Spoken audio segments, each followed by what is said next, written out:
Hello, everyone. Welcome to American Firearms Network. Thank you guys for tuning in. To our subscribers, we thank you. For your new guys that are watching for the first time, we hope you enjoy enough where you hit the subscribe button and you like and you make some comments. Today's topic is inexpensive ways to train. We talk about dry fire all the time, which is great. You got to dry fire if you want to get better. But there's other ways to gain knowledge in the gun world. It's not just about dry fire. Instructor Paul feels very strongly about this. Yeah, a lot of people, like Todd says, they come to us and they want to shoot, shoot, shoot. But then I start talking to them about the laws in their state. When they can shoot, when they can't shoot, they have no idea. So that is part of your training, knowing about the laws in your state. Okay? Situational awareness, knowing your surrounding. What do you do when you go to a gas station? How do you approach a car at night or your car at night? These are some of the things that you need to know, because it's not about just pulling the trigger. Right. There's so much training to be done without a firearm in your hand. Yes. That's the point. Okay. There's so many incredible books. Go on Amazon. The list is endless. Endless. Okay. With major gun experts. Read, watch YouTube videos. Okay. Know your laws. The list goes on. You don't always have to have a gun in your hand. And I suggest putting the gun down and start learning the laws, start learning more about situational awareness. Listen to YouTube channels, read books. They're incredible. You read a book, there's so much knowledge that these people are giving you in that book.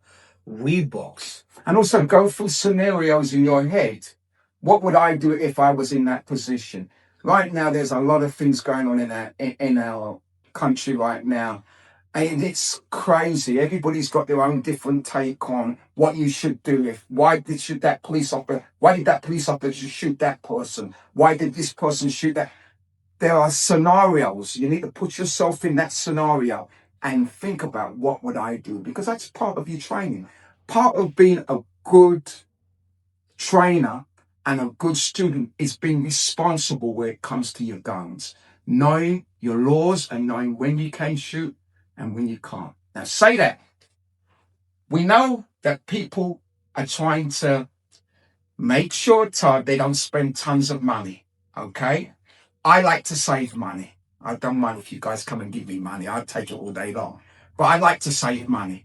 One of the things that I've been doing, and I may get some pushback on this, I've been using 22s, 22 ammos. I know you have, and I've heard this before. Yeah. Yeah, I've been using it, Todd, and I've been kind of doing all my fundamentals with my 22. And at the end of the session, then I'll use a 9mm or a 40 cal, whatever I want to use. But that's a cheaper way of training. 22s, or how much are they? They're just cheap. It's cheap. It's cheap. Listen, 22 is a great way, and I hear a lot about that also. There's nothing wrong with that, right? You're not getting the same recoil. No, you're not. You're not. A 40 S&W, 45, whatever. You're not getting that same recoil. It's much less. Okay, some people say it's one level above dry firing. Maybe that's true. Maybe that's true. But if things are tight a little bit, to go to the range, to get some rounds down range and practice your fundamentals, there's nothing wrong with using a 22 for that. Nothing wrong. Nothing wrong. So there as you see, there's a lot of different ways of training. Dry fire, most important. Being able to draw your pistol out of your holster quickly, safely, and efficiently. You cannot replace that stuff. So many people come to us with a gun in a case, no holster. They have no idea how to draw their gun from out their holster. So that's an important aspect where it comes to dry firing.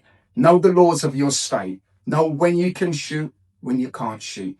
Remember, you have to work on being a responsible gun owner. And it's not just about pulling the trigger. It's a lot of other things. So with that in view and in mind, I want you to make sure that you be responsible. Go out there, train, and more training. Take care. We'll see you again.